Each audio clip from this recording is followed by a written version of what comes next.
ये डिक्टेशन आपकी 100 वर्ड पर मिनट की होगी। अपनी प्रबंधन प्रणाली में विश्व भर के प्रबंधन विज्ञान द्वारा किए गए विकास कार्य को समाहित करते हुए हमें यह सुनिश्चित करना होगा कि ये हमारी परंपरा और संस्कृति के अनुरूप हों। उन्हें इस प्रकार से अपनाने की आवश्यकता है जिससे वे हमारे व्यापार, उद्योग और इन सब से ऊपर हमारे समाज के अनुकूल हों। इसका यंत्रवत प्रयोग नहीं होना चाहिए और हमें यह याद रखना चाहिए कि हमारे पास भी आर्थिक ज्ञान, व्यापार एवं उद्यमों की प्राचीन परंपरा है। हमें संशोधित रूप से अपनी पारंपरिक शक्तियों का प्रयोग करना चाहिए जो वर्तमान परिस्थितियों में उपयुक्त हो, ताकि आधुनिक प्रबंधन प्रक्रियाएं हमारी परिस्थितियों और प्रतिभा के अनुकूल हों।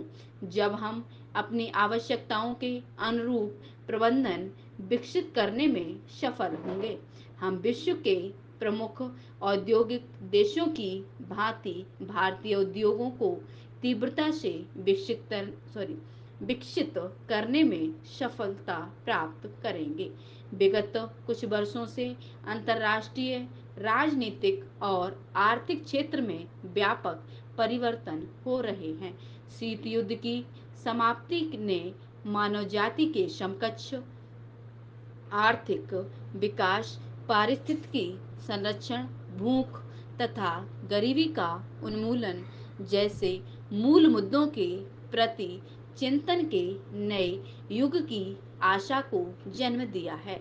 हठधर्मिता की क्रमिक अवनति और नई व्यवहारिकता का जन्म हुआ है।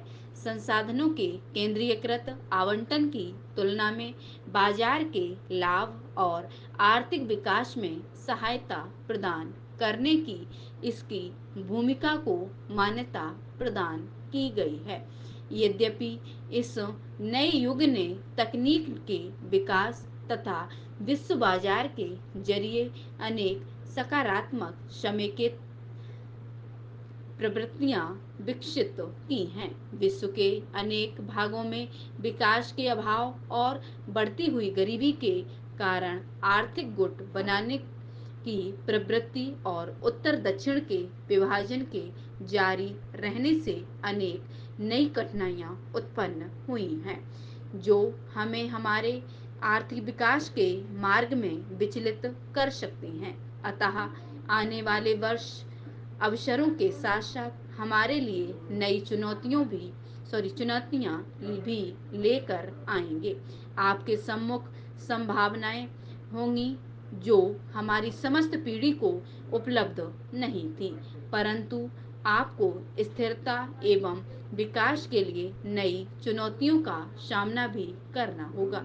दोस्तों, प्रबंधन व्यापक योजना का एक अंश है और यह अवधारणा वास्तव में नेतृत्व में है। अतः परिस्थितियों की चुनौतियों में परिवर्तन को मद्देनजर रखते हुए प्रबंधन की अवधारणा में परिवर्तन होना आवश्यक है।